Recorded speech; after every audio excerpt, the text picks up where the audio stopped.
நாரதர் media அன்பர்களுக்கு வணக்கம். நான் MS மதுக்குமார். நம்மோடு இணைந்திருப்பவர் கால் நூற்றாண்டுகளாக ஆன்மீக பணியோடு அறப்பணியும் செய்து வருபவரும் தொடர்ந்து போதை கலாச்சாரத்திற்கு எதிராக குரல் கொடுப்பவருமான ஜோதிமலை இறைப்பணி கூட்டத்தின் நிறுவனரும் ஆன்மீகவாதியுமான ஐயா திருவடிக்குடியில் சுவாமிகள் நம்மோடு இணைந்திருக்கிறார்கள். அவரோடு ஒரு நேர்காணல். சாமி வணக்கம். வணக்கம். நலமா இருக்கீங்களா? நல்லா இருக்கும் சாமி. சாமி, இப்ப கரூர் அந்த துயர சம்பவத்துல 40 பேருக்கு மேல இறந்துருக்கிறாங்க. அவங்களோட குடும்பத்திற்கு அரசு வேலை கொடுத்திருக்கிறாரு முதலமைச்சர் ஜோசப் விஜய். இது குறித்து விமர்சனங்களும் வந்தது, பாராட்டும் வந்தது. தொடர்ந்து இது தவறான உதாரணம்னு சொல்லி நிறைய பேர் சொல்லிட்டு இருக்காங்க, அரசியல் சார்ந்தவங்க சொல்லிட்டு இருக்காங்க. இந்த நிலையில நீங்க ஒரு கோரிக்கை வச்சிருக்கீங்க. 2022 களிமேடு, தஞ்சை மாவட்டம் களிமேடுல நடந்த ஒரு திருவிழா விபத்துல இறந்தவங்களோட குடும்பத்திற்கு அரசு வேலை கொடுக்கணும் அப்படின்னு சொல்லி ஒரு கோரிக்கை வச்சிருக்கீங்க. இது எதனால உங்களுக்கு ஏற்பட்டது? இதுக்கான காரணம் என்னன்னு கொஞ்சம் விளக்கலாமா? வீட்டில் தொலைக்காட்சியில் பார்த்த நேற்றுக்கு இந்த நிகழ்வுகளை கூட நேரடி ஒளிபரப்பில் பார்த்தேன். அப்போ பாதிக்கப்பட்டவர், அதாவது யாராக இருந்தாலும் சரி, பாதிக்கப்படும் போது நம்ம அவர்களுடைய அந்த ஆன்மாக்களுக்கு பிரார்த்திக்க கடமைப்பட்டிருக்கோம். ஈவன் சமீபத்தில் இந்த கள்ளச்சாராயம் குறித்து கள்ளக்குறிச்சி பகுதியில் இருந்த அந்த அன்பர்களை நம்ம நினைக்க மாட்டோம். எந்த வழியில் அவர்கள் சென்றார்கள் என்பதை விட ஒரு உயிர் போயிருக்கு. ஒரு போர் நடக்குது, குண்டுகளை போடுறாங்க, தெரிஞ்சோ தெரியாமலும் அதுல அப்பாவி மக்கள் ஏற்படுறாங்க. இப்போ தொடர்ச்சியா இந்த மாதிரி வரும்போது அந்த இழப்புகளுக்காக யாரா இருந்தாலும் நம்ம இரங்கல் தெரிவிக்கிறோம், அந்த ஆன்மா சாந்தி அடையணும்னு பிரார்த்திக்கிறோம். இப்போ இந்த சமீபத்தில் நடந்த அந்த சம்பவம் அடுத்த கட்டம். ஒரு உயிர் இறந்திருக்கு, எதுக்கு அப்படின்னு பார்க்கும்போது நாமளும் கேள்விப்படுறோம், அங்க ஒருத்தர் இறந்திருக்காரு, இங்கே ஒருத்தர் நமக்கு சொந்தமானவர் இல்லை நண்பர் அப்படின்னு கேள்விப்படும் போது நம்மளை அறியாம நமக்கு ஒரு கூத்தல் வருது. அது மட்டும் இல்லாம அவர் செய்திருக்கிற தியாகங்கள் என்னன்னு நினைக்கும் போது, ஒருத்தர் இறந்துவிட்டு அவருடைய தியாகங்கள் நினைக்கும் போது இன்னும் கொஞ்சம் நம்மளுடைய உணர்வுகள் அதிகமா தெரியும். அது போல சமீபத்துல இந்த சம்பவத்தை பார்க்கும்போது இந்த கூட்டம் 41 பேர் இறந்த இந்த கரூர் சம்பவம் அப்படிங்கும்போது இது இயல்பாக நடந்த ஒரு விஷயமா, இல்லைன்னா ஏதோ ஒரு காரணத்தினால இட்டுக்கட்டி நடத்தப்பட்டதா அப்படிங்கிற மாதிரி நம்ம பார்க்கணும். இப்போ அதுக்கு என்ன காரணம் பார்க்கும்போது, ஒரு கூட்டம், ஒரு அரசியல் கூட்டமோ அல்லது ஒரு ரசிகரை, ஒரு நடிகரை பார்க்க வந்த ஒரு கூட்டமோ அப்படிங்கிற மாதிரி தான் பார்க்கணும். எல்லாத்துக்குள்ளே அந்த உத்வேகம் இருக்கு. ஆன்மீகத்துல சில இடத்துல கேட்கக்கூடும், கும்பாபிஷேகத்துல இது மாதிரி இழப்பு நடக்குது, மகாமகத்துல ஒரு இழப்பு நடக்குது, அப்ப இதுல போய் அவங்க சாகுறாங்களே அப்படின்னு பக்தி இல்லாதவர்கள் அதை பேசுவாங்க. இப்போ பக்தி உணர்வு உள்ளவங்களுக்கு தான் அதனுடைய முக்கியத்துவம் தெரியும். அதே போல பிற செய்திகளையும் நம்ம எடுத்துக்கலாம். ஒரு சினிமாவுக்கு கூட வரிசையில் பண்ணிக்கும் போது அடிக்கடி சென்ற இடத்துல லட்டி சார்ஜ் இப்போ ஒன்றும் அதே போல விளையாட்டு சமீபத்துல நம்ம கர்நாடகாவில் பார்த்தோம். அப்படி ஒண்ணுக்குள்ளேயும் சில உணர்வு பூர்வமான விஷயங்கள் இருக்கு. அது ஒரு பொது களத்துல இருந்து நம்ம பார்த்தோம்னா புரியும்.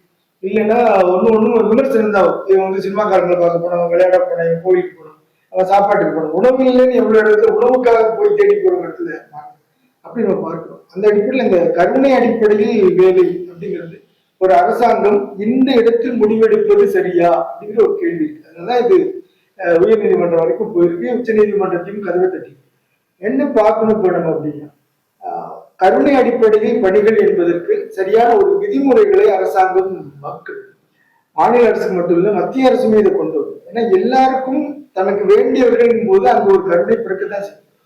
இது அரசியல் ரீதியாக ஒரு கட்சி தலைவரே ஒரு சினிமா நட்சத்திரத்தை பார்ப்பதற்காக வந்த கூட்டங்கள் அங்க இறந்து போறாங்கன்னு வரும்போதுதான் உங்களை பார்க்க வந்த கூட்டங்கள் இறந்து போனதுக்கு ஏன் அரசு வேலை கொடுங்க?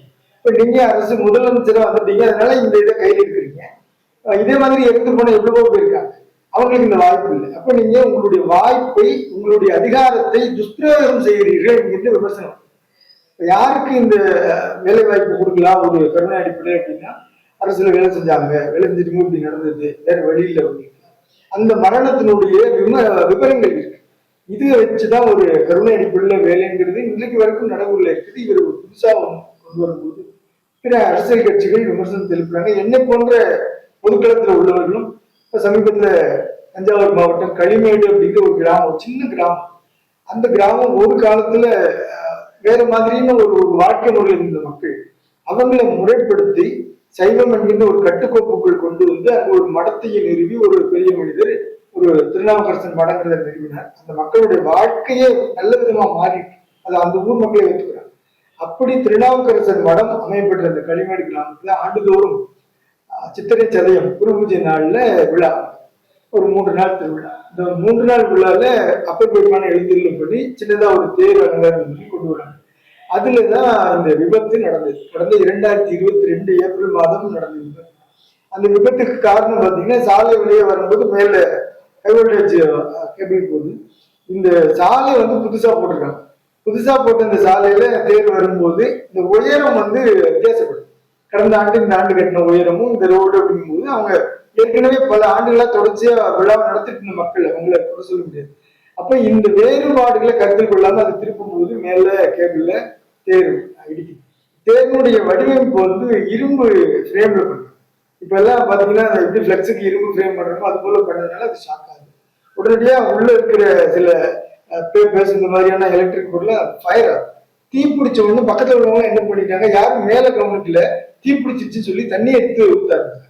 அப்ப தண்ணி ஊத்த ஊத்த இந்த ஷாக் இருக்கிறதுனால எங்கெல்லாம் தண்ணி பரவி இருக்குதோ அந்த இடம் பூரா வந்து எலக்ட்ரிக் ஷாக். அங்க நின்னவங்க என்னதுன்னே தெரியாம அது உள்ள இறந்து போனவங்க, அந்த திருவிழாவுக்கு வந்தவங்க, அர்ச்சனை பண்ணவங்க, இப்படி இது வந்து ஆன்மீக ரீதியாக எங்களால வந்து அது இப்ப வரைக்கும் எதுக்கவே முடியல. ஒரு கோவிலுக்காக ஒரு ஊர் மக்கள் ஒண்ணு கூடங்கிற ஒரு விழாவுக்காக சொல்லுவாங்க ஊர் கூடி தேர்வு. அது மட்டும் இல்லாம இந்த அப்பர் பெருமான் மடங்கும் போது இன்னும் ஞான மார்க்கத்தை கற்பிக்கக்கூடிய ஒரு இடம். அந்த இடத்துல ஒரு 11 உயிர்கள், இடத்துல சொல்ல போனா ஒரு குடும்பம் வந்து இராணுவத்துல பணி செய்யப்படுது. அடியேன் அந்த இடத்துல 2022 அந்த உடல்களை கொண்டு வரும்போது அந்த வீடுகளுக்குள்ள நிற்கிறேன். உங்களுக்கு தெரியும், களிமேடு தஞ்சாவூர் பகுதியில் இருக்கக்கூடிய ஒரு கிராமம். இந்த கேள்விப்பட்ட உடனே அது ஓதுவார்கள் நிறைந்த ஊர் அப்படின்னு உடனே அந்த நிகழ்ச்சிக்கு அந்த இடத்துக்கு போயிருந்தோம். அந்த உடல்கள் வரும்போது அந்த இடத்துல நிற்கிறோம். அப்படிப்பட்ட ஒரு சூழல்ல கூட அந்த மக்களுக்கு கொஞ்சம் கூட பக்தி மேலேயோ இல்லை இறைவன் மேலேயோ கோபம் வரல. அவங்க ஒரு உணர்வுகளா உரிமையோட எல்லாம் இப்படி பண்ணலாமா அப்படின்னு தான் கேட்டாங்களே தவிர யாருக்குள்ளேயும் அப்படி ஒரு எதிர்மறையான சிந்தனை வரல. அப்படிப்பட்ட ஒரு நல்ல ஊர். அந்த மக்களுடைய இழப்பை இப்போ வரைக்கும் தாக்கி மாநில அரசும் மத்திய அரசும் சில லட்சங்களை அவங்களுக்கு வந்து நிவாரணமா கொடுத்தாங்க. மாநில அரசு ஒரு 2 லட்சமும் மத்திய அரசு 2 லட்சமும் கொடுத்தாங்க ஞாபகம். ஆனாலும் இது வந்து இப்போ போதுமானதா இருக்கு. இப்போ தமிழ்நாடு அரசு இந்த 41 பேருக்கு அரசு வேலை அப்படிங்கிற ஒரு மிகப்பெரிய ஒரு நிவாரணம் அதை அறிவிக்கும் போது எங்களுக்கு என்ன தோணுதுன்னா, தேர் விபத்துல இறந்து போன அந்த 11 பேருக்கு இதை கொடுக்கலாமே. ஏன்னா இது மிக எந்த ஒரு எதிர்பார்ப்பும் இல்லாம வந்தவங்க, பதவி கிடைக்குன்னு வந்தவங்க இல்லை, ஏதாவது சொத்து கிடைக்குன்னு வந்தவங்க இல்லை, புகழ் கிடைக்குன்னு வந்தவங்க இல்லை, இறைவனுக்காக வந்தவர்கள். அவர்களுக்கு இதை கொடுக்கலாமே அப்படிங்கிற கோரிக்கையை இந்த தருணத்தில் முன்வைக்க கடமைப்படணும். இது மட்டும் இல்லாம பக்கத்துல கருப்பூர் ஒரு கிராமம் இருக்கு கும்பகோணம். அங்கே மெய்காவல் வேலை செய்த வயதான ஒரு அன்பர் ஒரு கொள்ளை முயற்சி நடந்தது. தனியா ஒருத்தர் மட்டுமே இரவு இருந்ததுனால அந்த கொள்ளையர் வந்து அவரை கொலை செய்தார். கொடூரமான முறையில் கொலை செஞ்சுட்டு போனார். இன்னைக்கு வரைக்கும் அவருக்கு அரசாங்கத்துல இருந்து பைசா கூட நிவாரணம் கொடுக்கல. காரணம் என்னன்னா, அவர் தற்காலிக பணியாளர் அப்படி இப்படின்னு சொல்லி அது ஆனா போன உயிர் போனது. இது மாதிரி எவ்வளவோ பேர் வந்து தான் உயிர் போனதுக்கு குறைந்தபட்ச நிவாரணமே கிடைக்காம இருக்கும் பொழுது இந்த 41 பேருக்கு அரசு வேலை என்பதும் கிட்டத்தட்ட $1/2 கோடி ஏற்கனவே நிவாரணம் என்பதும் மிக அதிகமாக பார்க்கணும். மீண்டும் சொல்றேன், இது மிக அதிகம் என்பதனால்தான் இப்படிப்பட்ட விமர்சனமும் கோரிக்கையும் வருது. இந்த தருணத்தில் நான் வைத்தது ஒரு கோரிக்கை. சாமி, இப்ப வந்து நீங்க ஆன்மீகத்துல எதிர்பார்ப்பு இல்லாம போனவங்க இறந்துட்டதால வேலை வாய்ப்பு வேணும்னு நீங்க கோரிக்கை வைக்கிறீங்க. அதே நேரம் விவசாயிகள் வந்து பாத்தீங்கன்னா கடன் சுமையால விவசாயம் செஞ்சு நஷ்டப்பட்டு தற்கொலை பண்ணிக்கிட்டவங்க குடும்பத்துக்கு வேலை வேணும்னு சொல்றாங்க. அரசியல் தலைவர்கள் என்ன சொல்றாங்கன்னா, கோவை குண்டு வெடிப்புல இறந்தவங்களுக்கு அவங்களும் எதிர்பார்ப்பு இல்லாம தானே போய் அப்பாவியா தானே மாட்டி இறந்துடுறாங்க. அந்த மாதிரி உள்ளவங்களுக்கும் வேலை வாய்ப்பு வேணும்னு இப்போ ஒரு கோரிக்கையா எழுந்திருக்கு. இது வரைக்கும் நடைமுறையில பாத்தீங்கன்னா நிவாரணம் கொடுப்பாங்க, அந்த பலியான குடும்பத்துக்கு நிவாரண உதவி தான் நடைமுறையா இருந்திருக்கு. இப்ப அரசு வேலை வாய்ப்பு அப்படின்றது வந்து ஒரு தவறான உதாரணமா போயிடுமா அப்படின்ற ஒரு மாற்றுக்கருத்து இல்லை. அதுதான் அடியனும் முன்வைக்கிறேன். அதாவது அரசு வேலை அப்படிங்கிறது ஒரு கருணை அடிப்படையிலான வேலை என்பதற்கு வரைமுறை இருக்கு. பாருங்க, விமர்சனம் வரக்கூடிய இடங்கள்ல எவ்வளவோ படிச்சுட்டு டிஎன்பிஎஸ்சி எக்ஸாம் எழுதி அது ஒரு தடவை ஃபெயிலியர் மீண்டும் மீண்டும் எக்ஸாம் எழுதக்கூடிய அந்த இது பார்க்குறோம். அதே போல நீட் எக்ஸாம் பார்க்குறோம், அதுல இறந்து போனவங்களையும் பார்க்குறோம். எல்லா இடத்துலையுமே இழைப்பு. நான் வந்து ஒரு ஒரு துறைன்னு சொல்றேன், மீண்டும் சொல்றேன், அந்தந்த துறை சார்ந்தவங்களுக்கு தான் அதுல இருக்கக்கூடிய. இப்ப பாருங்க, போதை கலாச்சாரம் தான் நம்ம சொல்றோம். கள்ளக்குறிச்சியில நடந்ததை எப்படி பார்க்க முடியும்? அவங்களுக்கு வந்து 20 லட்சம் ரூபாய் அப்படிங்கும் போது சாமானிய மக்களால் அதை ஏத்துக்கவே முடியும். என்னங்க கள்ளச்சாரம் குடிச்சு அவனா போய் இறந்து போனதுக்கு அரசு பணத்தை ஏன் கொடுக்குறீங்க அப்படின்னு கேள்வி வருது. ஆனா பொதுக்களம் எப்படி பார்க்குது? அந்த கள்ளச்சாரத்தை தடுக்க வேண்டியது அரசாங்கம் தான். ஆக அதை தடுக்க தவறியதை மறைப்பதற்காக பணம் கொடுக்கிறார்கள் என்றுதான் அன்றைக்கு விமர்சனம். அப்போ ஒண்ணுக்குள்ளேயும் அது இருக்கு. அப்ப இன்னைக்கு எப்படி பார்க்கிறோம்? முதலமைச்சர் விஜய் தான் செய்த தவறை மறைப்பதற்காக இத்தனை கோடி கொடுத்தது மட்டுமல்லாமல் இப்ப அரசு வேலை கொடுக்கிறாரா எப்படிங்கிற கேள்விதான் கேள்வி. நல்ல மாநில அரசு மத்திய அரசு கருணை அடிப்படையில் வேலை என்பதற்கு சரியான ஒரு வரைமுறையை வந்து வகுக்கணும். விதிமுறைகள் இருந்தால் தான் சரியா வரும். மற்றபடி இறந்து போனவங்களுக்கு இழப்பீடாக பண உதவி செய்யலாம், அங்க போய் நேரடியாக ஆறுதல் சொல்லலாம், இது தேவையான ஒன்று. அது வந்து கடந்த முறை நடந்த சம்பவத்திலையும் பார்த்தோம். அப்ப இருக்கிற முதலமைச்சர் நேரடியாக அந்த களத்துக்கு போயிருந்தார். இப்ப இருக்கிறவர் அவங்கள தன்னுடைய இடத்துக்கு அழைச்சு அவங்களுக்கு ஆறுதல் சொன்னார். அதையும் நம்ம பார்த்தோம். இப்ப சமீபத்துல நடக்கிறது முழுக்க முழுக்க வெளியில இருந்து பாக்குறவங்க இந்த ஒரு அரசியலை தான் பாக்குறாங்களே தவிர இது வந்து கருணைனோ இல்ல இழப்பீடுனோ தனியா அந்த பார்க்கல. முழுக்க முழுக்க ஒரு அரசியல் என்கின்ற ஒரு கவசத்தை அணிந்து வந்திருக்கிற ஒரு அரசு பணி. எதிர்காலத்துல இது மாதிரி ஒரு கலாச்சாரம் தொடர்ந்து நடைபெறாம இருக்கிறதுக்கு அரசாங்கம் என்ன செய்யலாம்? உங்களோட ஆலோசனை என்ன? கண்டிப்பா இதுல இந்த இடத்துல நம்ம இன்னொன்னு யோசிக்கணும். அதாவது இது ஆன்மீகமா இருக்கட்டும், அரசியலா இருக்கட்டும், இல்ல விவசாயம் எதுவா இருக்கட்டும், இந்த மக்கள் வந்து தன் அளவுல, அதாவது இந்த அளவுக்கு நம்ம ஒரு கூட்டம் போடுறோமே, அங்க எவ்வளவு பேர் நிற்க முடியும், நம்ம இவ்வளவு பேர் அந்த இடத்துல போய் நிக்கிறோமே, இவ்வளவு கூட்டம் இந்த இடத்துக்கு தேவையா? அப்ப அந்த அரசியல் கட்சி மாநாடு நடத்தக்கூடிய அந்த கூட்டத்தை நடத்தக்கூடியவர்கள் அதை யோசிக்கணும். இன்றைக்கு கும்பாபிஷேகம் நடத்தும் போது பலவிதமான ஒரு விதிமுறைகள் அரசாங்கம் மூலமா அந்த நிர்வாகத்திற்கு அழுத்தம் கொடுக்க முடியும். உங்களுக்கு தெரியும், தஞ்சாவூர் கும்பாபிஷேகத்தில் நடந்த இந்த சம்பவம், அதை தொடர்ந்துதான் எங்க கும்பாபிஷேகம் நடந்தாலும் கீத்து கொட்டா போடக்கூடாது, ஷீட்டு தான் போடணும், யாகசாலைகள்லாம் ஷீட் போடணும். அது மாதிரி கூட்டங்கள் அதிகமா வரக்கூடிய இடத்துக்கு இந்த மேலாண்மை கூட்டங்களை எப்படி மேனேஜ் பண்ணணும்ன்ற அந்த மேலாண்மை வந்து வகுக்கணும் அப்படின்னு நான் பார்க்கிறேன். அந்த அளவுல அரசியல் கட்சிகள், ஆன்மீகம், விவசாயம், எல்லாத்த விளையாட்டு எல்லாருமே மக்கள் அதிகமாக கூடக்கூடிய இடத்துல, ஒரு இடத்துல எவ்வளவு பேர் கூடலாம், அங்க எவ்வளவு பேர் நம்ம அனுமதிக்க முடியும், அதுக்கு மேற்கொண்ட ஆட்கள் வந்து அனுமதிக்க கூடாது என்பது அரசாங்கமும் அமைப்புகளும் பார்க்கிறது மட்டும் இல்லாம பொதுமக்கள்கிட்டையும் இது வரும். ஏன்னா இது வந்து ஒரு குற்றீசல்னு சொல்லுவோம், அது மாதிரி போய் குவிறாங்க. இப்ப இந்த சினிமா துறையில பாருங்க, இன்னைக்கு கூட பாடகி மரியாதைக்குரிய ஜானகி அம்மா காலமானாங்க. உடனடியா ஒரு அறிவிப்பு வருது, அரசு மரியாதை அவருடைய இறுதி சடங்குகள் கொடுக்கணும். தொடர்ச்சியா நம்ம பாக்குறோம், பாரதி ராஜா அவர்கள், பாக்யராஜா அவர்கள், எஸ்பி அவர்கள், இப்படி வரிசை.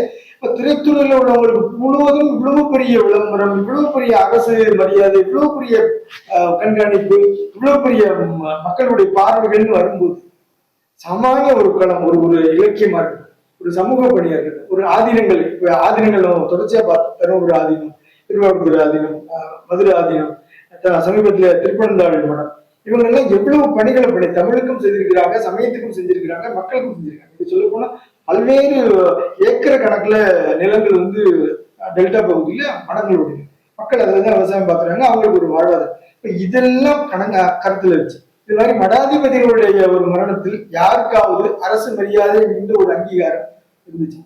சினிமான்னு வரும்போது மட்டும் இவ்வளவு பெரிய ஒரு ஈர்ப்பு இருக்கு. இதை வந்து தமிழ்நாட்டு மக்களும் யோசிக்கணும் என்பது என்னுடைய கருத்து. தமிழ்நாட்டுக்கு இது புதிது இல்லைன்னு நம்ம சொல்லலாம். இதுவே முன்னாடி திரு எம்ஜிஆர் அவர்கள் இருந்தாங்க, கலைஞர் இருந்தாங்க, இப்படி நம்ம சொல்லலாம். ஆனா சமீப காலமாக இது வந்து சினிமாவை ரொம்ப எக்ஸ்போஸ் பண்ணி இளைஞர்களுடைய கையில கொண்டு போய் திணிச்சிருக்காங்க. நான் பாக்குறேன். சொல்ல போனா அவர் என்ன சொன்னாலும் நம்பக்கூடிய, என்ன சொன்னாலும் வரவேற்கக்கூடிய ஒரு இடத்துக்கு, மெஸ்மரிசம் சொல்ற இடத்துக்கு அந்த ரசிகர்கள் வந்துட்டாங்கன்னு நினைக்கிறேன். சமீபத்தில் இந்த 41 பேர் உங்களுக்கு இந்த அரசு வேலை கொடுக்கக்கூடிய நிகழ்ச்சியில கூட தமிழ்நாடு முதலமைச்சர் அறிவிக்கிற ஒரு நினைவு சின்னத்தை நாம வந்து கட்சி சார்பா இங்க அமைக்கணும் அப்படின்றாரு. எல்லாம் கைத்திட்டாங்க. இது எனக்கு பார்க்கும்போது வேதனையா இருக்கு. 41 பேர் உயிரிழந்திருக்கிறாங்க. எது முடிவு, என்ன தவறுன்னு இன்னும் முடிவே பண்ணாம பல்வேறு குற்றச்சாட்டுகள் கூடிய நேரத்தில் 41 பேருக்கும் ஒரு நினைவு சின்னத்தை நம்ம ஏற்பாடு பண்ண போறோம், அமைக்க போறோம்னு சொல்றது கைத்தட்டி எல்லாரும் சிரிக்கிறாங்க அப்படின்னா என்ன மனோபாவத்துல இந்த ரசிகர்கள் இருக்கிறாங்க? நான் அடியும் கூட சொன்னேன், கும்பகோணத்துல கொரோனா நேரத்துல 2021 காலகட்டத்தில் எவ்வளவு பேர் இருந்திருக்காங்க, லட்சக்கணக்கான ஆயிரக்கணக்கான உறவுகள் இருக்கும். எங்கேயாவது நினைவு சின்னம் வச்சிருக்கோம். ஏன்னா அவங்க பூரா மருத்துவமனைகள் அடக்கம் செய்யப்பட்டாங்க. யாருக்கும் ஒரு சமாதிகளோ இந்த மாதிரியான இடமும் கிடையாது. அப்ப அவங்களுக்கு ஒரு அஞ்சலி செலுத்தி, இப்ப கிறிஸ்துவ மக்கள்னா அப்ப அவங்களுக்கு தெரியும் கல்லறை விழா நடத்துவாங்க. அவங்களுக்கு கல்லறை முக்கியம். அதே போல இஸ்லாம்லயும் சில இடங்கள்ல தர்காக்கள்னு பார்க்கிறோம். ரொம்ப ஒரு புனிதமான ஒரு பணியை செய்யக்கூடியவர்களுக்கு தர்கா வழிபாடு. அது போல சிலர் அதை விரும்புறவங்க இருக்காங்க. இந்து மதத்திலையும் இந்த மாதிரியான சமாதி வழிபாடு. ஆனால் திருவள்ளுவர் சொல்ற மாதிரி மூத்தோர் வழிபாடு நம்ம பார்க்கணும். கொரோனா நேரத்துல அது யாருக்குமே வெளியில்லாம போச்சு. எல்லாமே மருத்துவமனை. அப்ப நம்ம சொன்னோம், மாவட்ட அடிப்படையில் ஒவ்வொரு இடத்துலயும் ஒரு நினைவு சின்னத்தை நிறுவுங்க. அதை ஒரு ஒரு அஞ்சலி செலுத்துவதற்கான ஒரு இடமா அது இருக்கும். ஆனா எல்லா அரசு தரப்புமே அதை மறுத்தாங்க. அது வைக்க முடியாது. ஏன்னா அது ஒரு ஒரு தவறான ஒரு முன்னுதாரணமா ஆடும் அப்படின்னு சொன்னாங்க. ஏன்னா அரசாங்க செயலையும் அதுல ஒரு மிஸ்டேக் இருக்கு. பரவ விட்டது யாருடைய தவறு அப்படின்னு வரும். அதனால அதுக்கு வேண்டாம். அது போல் இப்ப கும்பகோணத்துல இருக்கிற அந்த 96 குழந்தைகள் இறந்து போன விபத்து உங்களுக்கு தெரியும். அந்த நினைவு சின்னம் காவேரி கரையில இருக்கு. அது கூட எதுக்காக அந்த சின்னத்தை வச்சாங்க? இது மறக்க வேண்டிய ஒரு விஷயம் இல்லை. ஆனா அந்த துன்பப்பட்ட அந்த குழந்தைகளுடைய குடும்பங்களுக்கு தான் இன்றைக்கும் அவர்களுடைய குடும்பத்தில் ஏதாவது ஒரு நல்லது கெட்டது நடக்கும்போது அந்த இடத்துல போயிருந்து அவங்க அதை அந்த நிகழ்ச்சியை எடுத்துக்கிறாங்க, பார்க்க முடியும். அவங்களுடைய மனம் அந்த இடத்துல இலகுவா. அங்க போனா அவங்களுக்கு ஒரு அமைதி கிடைக்கும். அதுக்காக அதை நிறுவனாங்க. ஆனா இந்த மாதிரியான ஒரு 41 பேருக்கு ஒரு கூட்டத்துல இருந்து போனவங்க ஒரு நினைவு சின்னம் அப்படின்னு வரும்போது யார் மேல தவறுன்னு வரும். அப்ப அந்த நினைவு சின்னத்தில் எதை கருத்தாக்கமாக அவர்கள் வைக்கிறார்கள் அப்படின்னு வரும். வரக்கூடிய தலைமுறைகள் அதை தவறா பார்க்க பல்வேறு இடங்கள்ல ராணுவத்துல இருந்து போனவங்க பாக்குறோம். அவங்களுக்கு என்ன நினைவு சின்னம் வச்சிருக்காங்க? ஒரு துப்பாக்கி வச்சு. அப்ப அதுல எந்த விதமான கருத்தாக்கமும் இல்லாமல் அது இன்னைக்கு கூட நீங்க பாத்தீங்கன்னா கும்பகோணத்துல இருக்கிற நினைவு சின்னத்துல அக்னி ஜுவாலை இருக்கும், நெருப்பு. அது சில பேர் குறிப்பிடும் போது இப்ப பாருங்க, அடுத்த மாசம் வந்துட்டுனா ஆடி மாதம் வந்த உடனே சில பத்திரிகைகள் கொடூரமான ஆடி சொல்லி இது எழுதுறாங்க. எது இந்த சம்பவத்தை சொல்லும் போது கொடூரம் ஆடி மாசம் என்ன பண்ணும்? ஆடியா இந்து மக்கள் எல்லாம் புனிதமான ஒரு மாதமா கொண்டாடுறாங்க. அப்ப கொடூரமான ஆடி அப்படின்னு சொல்லி இந்த சம்பவத்தை வச்சு சொல்லும் போது ஒரு பெரிய கருத்தாக்கத்தின் மேல நம்ம தாக்குதல் நடக்கும். அதனால இந்த மாதிரி நினைவு சின்னங்கள் அப்படிங்கும் போது இந்த விஷயத்தை பொறுத்த வரைக்கும் அதனுடைய கருத்தாக்கம் மீது பொதுவான ஒரு விஷயத்த சொல்றோம். ஒரு தாக்குதல் அது ஏற்படும். அரசியல்வாதியா இருக்கலாம், இல்ல அரசாங்கமா இருக்கலாம், அது ஏற்படுத்தும் என்பது என்னுடைய கருத்து. இந்த கூட்ட மேலாண்மை என்பது அரசாங்கமும் இனிமே பார்க்கணும், நீதிமன்றங்களும் சரியான கைட்லைன்ஸ் அவங்களுக்கு கொடுக்கணும்.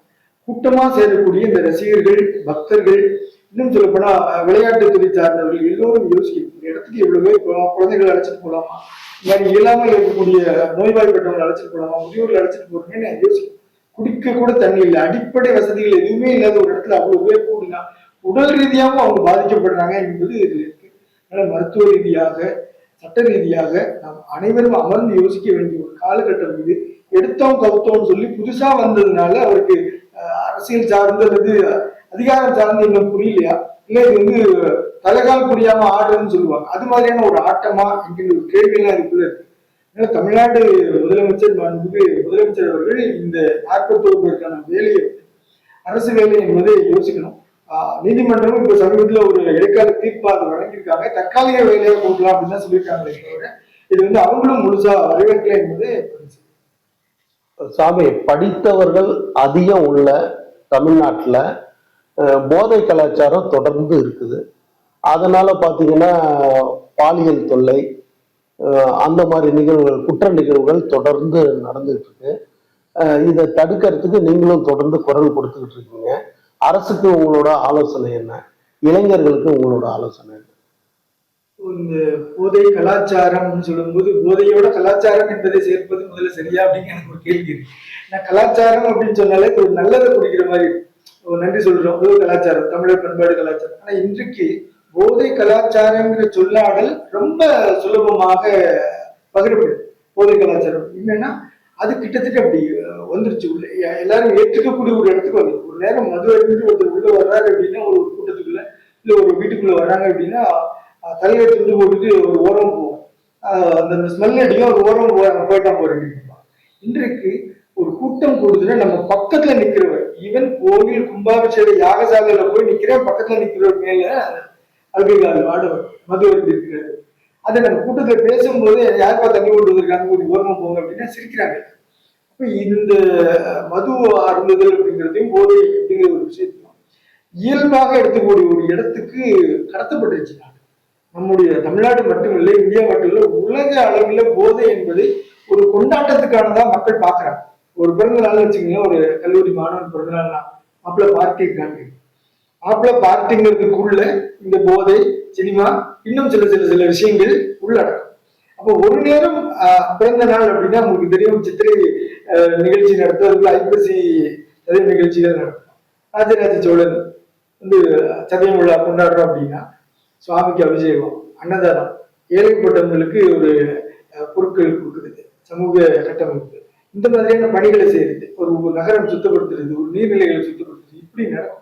அதே மாதிரிதான் கும்பாபிஷேகம் என்பது ஒரு ஒரு ஊரையே சுத்தப்படுத்தி மீண்டும் அதை வந்து புனரமைக்கிறது, ஒரு ஊர் கட்டமைப்பு புனர். அது மாதிரி பிறந்த நாள் என்பது அன்னைக்கு மன்னர்களும் கொண்டாடினார்கள். அப்படின்னா எப்படி கொண்டாடினார்கள்? தன்னுடைய குடும்பத்துக்கும் நல்லா இருக்கும், தன்னை சார்ந்தவர்களுக்கும் நல்லா இருக்கும், அந்த ஊருக்கும் அது வந்து வரவேற்கத்தக்க ஒன்றா இருக்கணும். அது பிறந்தநாள் கொண்டாட்டம்.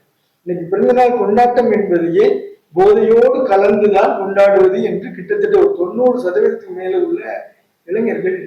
அது மட்டும் இல்லாம படிப்புங்கிற விஷயத்தை பொறுத்த வரைக்கும் எனக்கு தெரிஞ்சு ஸ்காலர் ஒரு பையன் டெல்லி சென்ட்ரல் கவர்மெண்டோட டெல்லி ஸ்காலர்ஷிப் கிடைக்குது, கல்லூரியில படிக்கிற பையன். அந்த பையன் கிராமம், சின்ன கிராமம். அந்த பையனை சந்திச்சு பேசிட்டு இருக்கேன். கையில பூரா ஒரே காயம், வெட்டுக்காயம். பேசிட்டு இருக்கும்போது இவ்வளவு தூரம் நல்லா படிச்சு ஒரு வாழ்த்து தெரிவிக்கிறக்கா நான் போனேன். கையில இருக்க காயங்கள்லாம் பார்த்தோன்னா இதுவும் சண்டையில மாட்டிட்டாரு போல இருக்கு அப்படின்னு. ஏன்னா நம்ம எல்லா காயத்தையும் தப்பா, இப்ப எனக்கு கூட ஒரு காயம், அப்போ எல்லா காயத்தையும் தப்பா, இது எனக்கு ஒரு விபத்து, கீழே விழுந்ததுல வந்த விபத்து, அப்படி எல்லா காயத்தையும் தப்பாவும் நம்ம எடுத்துட முடியாதுன்னு சொல்லி அவங்க சார்ந்த சில நண்பர்கள்ட்ட கேட்குறேன், அவங்களுடைய நண்பர்கள்ட்ட கேட்குறேன், என்னப்பா ஒரு உடம்பு கூட காயம்? சொல்றாங்க, அந்த பையன் போதை பழக்கத்துக்கு அடிமையா, இந்த ஊசி போட்டுக்கிறது, அப்பப்போ தன்னுடைய கையை அறுத்துக்கிறது, இந்த மாதிரி. நல்லா பாருங்க, டெல்லி ஸ்காலர்ஷிப் கிடைக்கிற அளவுக்கு ஒரு பையன் நல்லா படிச்சிருக்கிறான், ஆனா அவன்கிட்ட போதை பழக்கம், அது கொடூரமான போதை பழக்கம். அதனாலதான் வள்ளுவருக்கு அந்த ஒரு குரல் தேவைப்பட்டது, ஒழுக்கம் விழுப்பம் தரலாம், ஒழுக்கம் உயிரினும் ஓம்பப்படும். கல்வியை விட தாண்டினது ஒழுக்கம் என்பதனாலதான் அது உயிருக்கும் மேலா சொன்னார். இன்றைக்குள்ள இளைஞர்கள் வெறும் படிப்பு மட்டும்தான் நம்மளுடைய நோக்கம் அப்படின்னு சொன்னார். படிப்புக்காக மதம் இருந்தவங்களை நான் பார்த்துருக்கேன். படிப்பு ஒரு சில பேர் சொல்லுவாங்க, இந்த பீர் குடிச்சா நல்லா ஓடலாம், உடம்புக்கு பாடி நல்லா கட்டுன்னு சொல்லுவாங்க. இப்படி தவறான சில முன்னுதாரணங்களை கொடுத்து, இந்த குதிரைக்கெல்லாம் அது ஊத்துறாங்க, ரம்மு ஊத்துறாங்க, அப்படிலாம் சில தவறான முன்னுதாரணங்களை கொடுத்து சில இடங்கள் மருத்துவர்களே இதை வந்து சொல்றாங்க, ஒரு வெக்கு மட்டும் குடிச்சா தப்பு இல்லை. சில அரசியல்வாதி எனக்கு அவர் மேடல் பார்க்கல, இந்த உடம்பு உனக்கு போடணுமா, இவ்வளவு மாட்டுக்கறி சாப்பிடு, இவ்வளவு மது இருக்குது, உடம்பு நல்லா இருக்கும்னு பொது இடத்துல பேசுறேன். இப்ப இதெல்லாம் ஒரு மக்களை வந்து எப்படிப்பட்ட வாழ்க்கையை கட்டாங்க. மட்டுமில்லாமல் அரசாங்கம் இந்த மது விற்பனை என்பதை கையில் எடுத்திருக்கிறது முழுக்க தவறு. மாண்புமிகு முன்னாள் தமிழ்நாடு முதலமைச்சர் அம்மா அவர்கள், ஜெயலலிதா அவர்கள் செய்த மிகப்பெரிய தவறாக நான் எந்த காலகட்டத்திலையும் ஒரு அரசாங்கம் மது விற்பதை ஏற்றுக்கவே முடியும். அவங்க செய்த அந்த ஒரு தவறு, அதாவது ரவுடிகள் கையில அந்த மது விற்பனை பணம் போது அதை எப்படி நம்ம டைவெர்ட் பண்ணலாம் அப்படிங்கிற ஒரு அடிப்படையில் அதை கொண்டு வந்தது. 5000 கோடியில துவங்கி இன்னைக்கு 50,000 கோடியில வந்து நிக்கிறது. அந்த எந்த அளவுக்கு வியாபாரம் நடக்கின்ற ஒரு பக்கம், எந்த அளவுக்கு சீரழிவுங்கிறது இன்றைக்கும் பாருங்க. டாஸ்மாக் பணியாளருக்கு 25% ஊதிய உயர்வு. அப்ப ஊதிய உயர்வுங்கிறது எந்த அடிப்படையில் நம்ம கொடுக்குறோம்? ஊக்கப்படுத்தும் அடிப்படையில் கொடுக்கணும். எந்த டிபார்ட்மெண்ட்டை ஊக்கப்படுத்தணும்? இந்த டிபார்ட்மெண்ட்ல என்னால வேலை செய்ய முடியல, நான் போறேன்னு ஒருத்தர் போனா கூட அது உங்களுக்கு நல்லதுதான். ஒரு டாஸ்மாக் கடையில வந்து வியாபாரம் கொஞ்சம் குறைஞ்சிருக்கு அப்படின்னு சொல்றது நல்லதுதான். ஆனா இன்றைக்கு இந்த விற்பனை பிரதிநிதிகளுக்கு, விற்பனையாளர்களுக்கு அவங்களுடைய ஊதியத்தை வந்து அதிகப்படுத்தி கொடுப்பது என்பது ஒரு தவறான முன்னுதாரணம். அதையும் சொல்லுவேன். காரணம், அவர்களுக்கு வேறு மாற்று வேலைகளை கொடுத்து கொஞ்சம் கொஞ்சமா இதை குறைக்கக்கூடிய நடவடிக்கையில மாநில அரசு ஈடுபடும். அதனாலதான் எவ்வளவுதான் நம்ம விழிப்புணர்வு பண்ணாலும் மாநில அரசே அந்த விற்பனை கையில் எடுத்துக்கும் போது அரசாங்கமே நிக்குது, நீங்க என்ன விளம்பரம் பண்றீங்க, நீங்க என்ன விழிப்புணர்வு பண்றீங்கன்னு இல்ல. அடிப்படையில் இருக்கக்கூடிய மக்கள் போதை கலாச்சாரம்னு சொல்லக்கூடிய இந்த இடத்துல இருந்து வெளியில, கலாச்சாரம் சொல்ல மாட்டேன், கலாச்சார சீரழிவு. அப்படிப்பட்ட இந்த சீரழிவிலிருந்து வெளியில வரணும். பிறந்த நாள் கொண்டாடும் போது ஒரு வீடு கிரகப்பிரவேசம் பண்றீங்க, ஒரு திறப்பு விழா பண்றீங்க, இல்ல நீங்க பரீட்சையில ஜெயிச்சுட்டு வரீங்க, ஒரு வெற்றி விழா கொண்டாடுறீங்க அப்படின்னா அந்த கொண்டாட்டம் பிற மக்களுக்கு மகிழ்ச்சியை கொடுக்கக்கூடியதாக, தர்மத்திற்கு விரோதம் இல்லாத ஒரு மகிழ்ச்சியை கொடுக்கக்கூடியதாக, ஒரு உயிரை துன்பப்படுத்துவதாக இருக்கும். ஒரு சில பேர் பார்த்தீங்கன்னா தீபாவளி இருக்கும், நாய் கழுத வாழ்லாம் பட்டாசு கட்டி ஓடுவோம், அது பட்டாசு சத்தத்துல வந்து பயந்து ஓடும், அதை பார்த்து ரசிப்பாங்க. இது ஒரு மகிழ்ச்சி தான், ஒருத்தருக்கு மகிழ்ச்சி. ஆனா ஒரு உயிர் அதுல வந்து துன்பப்படும். இப்படி எந்த உயிருக்கும் துன்பம் கொடுக்காமல் வரக்கூடிய மகிழ்ச்சி தான் உண்மையான மகிழ்வு என்பதை படித்த இளைஞர்கள் புரிந்து கொள்ள வேண்டும். இளைஞர்கள் மட்டுமல்ல, வருத்தத்துக்குரிய செய்தி, இன்னைக்கு நிறைய இளம் பெண்கள் மதுவுக்கும் போதைக்கும் அடிமையா இருக்கிற நம்ம ஊடகங்கள் வாயிலாகவும் பார்க்கிறோம், சில பள்ளி கல்லூரிகள்ல பார்க்கிறோம். அந்த மாதிரி நடக்கிறது மிக வருத்தத்துக்குரியது. பெண்களே இந்த மாதிரியான இடங்களுக்குள்ள வர்றது மட்டுமல்லாமல் சில குடும்பங்கள்ல ஒன்றா உட்கார்ந்து, குடும்பம் என்பவர்களும் ஒன்னா உட்கார்ந்து மது இருந்தக்கூடியதை நான் காட்சிகளை பார்த்திருக்கேன். அது அந்த குடும்பங்கள் பார்த்தீங்கன்னா நடுத்தரத்துக்கும் கீழே இருக்கக்கூடிய குடும்பங்கள். பல இடங்கள்ல விமர்சனமே வந்தது. அந்த பணிகளை நம்ம குறிப்பிட்ட யாரையும் சொன்னா அது தாக்குதல்னு ஆயிடும். இந்த பணி அப்படிங்கிற அடிப்படையில் வரும்போது இது அறந்தினாதான் அந்த வேலையை செய்ய முடியும் அப்படிங்கிற இடத்துல ஒரு சமூகம் இருக்கு. யார் அவங்களை அந்த சமூகத்துக்குள்ள கொண்டு போய் தள்ளுனது, யார் அவங்களுக்கு இந்த தொழிலை நீ தான் செய்யணும்னு தள்ளுனது, இப்படிலாம் நம்ம யோசிக்க வேண்டியது. அவன் குடிச்சாதான் அந்த வேலையை செய்ய முடியும் அப்படின்னா அந்த வேலையை அவன் தான் செய்யணும்னு அவன் தலையில கட்டுறது யாருங்கிற கேள்வியில படிப்படியா அடுக்கடுக்கான ஒரு சமூக மாற்றமே அது நிகழணும். இதுவரை உங்களுடைய பொன்னான நேரத்தை ஒதுக்கி நாரதர் மீடியா அன்பர்களுக்காக பல கருத்துக்களை பகிர்ந்தமைக்கு நன்றி சாமி. நன்றி, மிக்க நன்றி. உங்களுடைய ஊடகம் மக்கள் மத்தியில பேசப்படுகிறது. உங்களுடைய பணிகள் மேலும் மேலும் சிறக்க இறைவனை